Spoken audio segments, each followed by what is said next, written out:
Vamos falar um pouquinho sobre birra, né?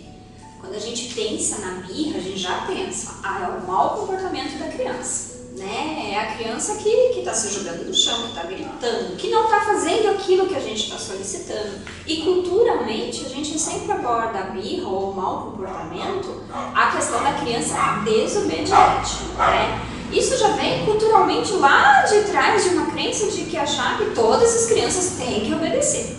Se a gente for abordar essa questão do obedecer, né, de que tem que fazer aquilo que é solicitado, a gente não entende o contexto da birra. O que seria esse mau comportamento, que a gente diz que é um mau comportamento, porque socialmente ele não é muito bem visto, né? A gente, lógico que gosta da criança que fica quietinha, que atende aquilo que a gente pede. Então, quando a gente pensa um pouquinho sobre a birra, a gente precisa entender para quê? Para que ela serve? O que a criança está querendo ao fazer a birra? A birra, ela é um meio de comunicação. Se a gente começar a pensar um pouquinho e tentar entender o contexto do que seria esse meio de comunicação, iremos entender que é a criança se comunicando que ela não está conseguindo corresponder àquilo que está sendo solicitado. Só que a criança, e quanto mais pequena ela não consegue falar, mãe, pai, ó, isso que você está pedindo para mim, eu não consigo fazer agora. Então a forma dela se comunicar é através desse comportamento que a gente diz de um comportamento inadequado. E o que é importante a gente falar, né, Eliane, e conversar sobre a birra, é que se a birra veio por algum motivo, ela tem uma causa, né?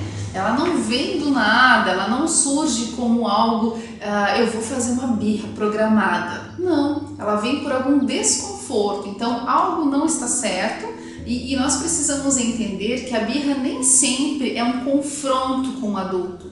Nem sempre ela vem para te confrontar, ela vem para te tirar, te desestabilizar. Ela vem para dizer, eu preciso de ajuda, né? Eu preciso de alguma coisa que eu por mim mesmo não estou dando conta. E a criança, ela tem muito isso. Quando ela recebe um não, quando é negado algo para ela, quando naquele momento ela entende que ela queria ter feito ou fazer algo que não está disponibilizado naquele momento, quando as coisas não são geridas do jeito ou da forma como ela organizou no pensamento que fossem acontecer, e aí ela acaba demonstrando a birra como uma forma de se comunicar e como um desconforto, né? E esse desconforto, ele muitas vezes vem para conflitar com o adulto e o adulto acaba entrando numa situação de não saber como tratar, de não saber como lidar. E a causa disso, ela precisa ser de conhecimento, porque a criança, ela só está se comunicando e muitas vezes pedindo um apoio de alguém que possa sentar, que possa conversar, que possa dialogar e entender o contexto da birra. Porque a birra, ela é sim momentânea, ela causa uma comunicação muitas vezes que não vem de encontro com o que o adulto esperava e muitas vezes a gente fica sem reação frente à birra, né? Acontece na escola, acontece em casa, acontece com os pares. Entre os amigos, eles ficam de birra, eles não compreendem, eles não aceitam perder muitas vezes, ou por conta de um brinquedo, às vezes é uma coisa muito pequena, uma coisa mínima, mas que a birra está dizendo, eu não concordo com você. Mas como esse pensamento todo, como a Helena disse, ainda não está elaborado e não flui como um adulto, então nós precisamos entender para não estar o tempo todo em conflito com essa criança. E nesse momento de quarentena, né, Helena, a gente imagina que muitas birras acontecem, a birra de uma nova rotina, a birra de uma nova organização familiar, e por isso a importância de nós retomarmos o que nós já falamos sobre rotina, não é, Helena? Sim. Estabelecer essa organização ajuda a criança, né, como a gente já falou, tanto se preparar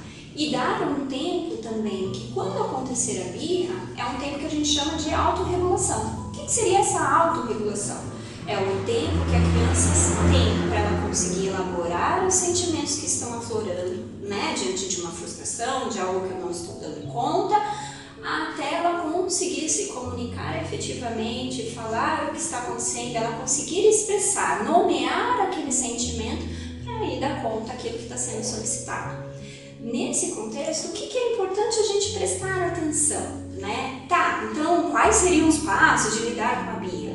Muito mais do que os passos de lidar com a birra é a gente focar não no comportamento da criança, mas a gente focar na situação em si. Então a criança não correspondeu, é hora de fazer determinada atividade, ela não quer. Independente do tipo de atividade, se é uma atividade pedagógica, se é uma atividade, né, que a gente chama doméstica ali, familiar, então a gente conseguir focar nessa atividade, porque será que essa criança está respondendo dessa forma? E o mais importante é a gente tentar primeiro acalmá-la, entender a situação, para daí fazer a intervenção. E é muito importante que para isso todos estejam dispostos a ajudar, né? E claro que de forma muito carinhosa e afetiva a gente fazer essa abordagem dentro do contexto vivido para ter sucesso na resolução da birra. E quando a gente pensa em birra, né, e do adulto lidar com ela, o adulto também precisa desse tempo de autorregulação. Então a gente também dizer para a criança só um pouquinho e a gente conseguir se acalmar, dar esse tempo para também você, como adulto, conseguir elaborar todos esses sentimentos que são aflorados diante do comportamento da criança, é extremamente importante.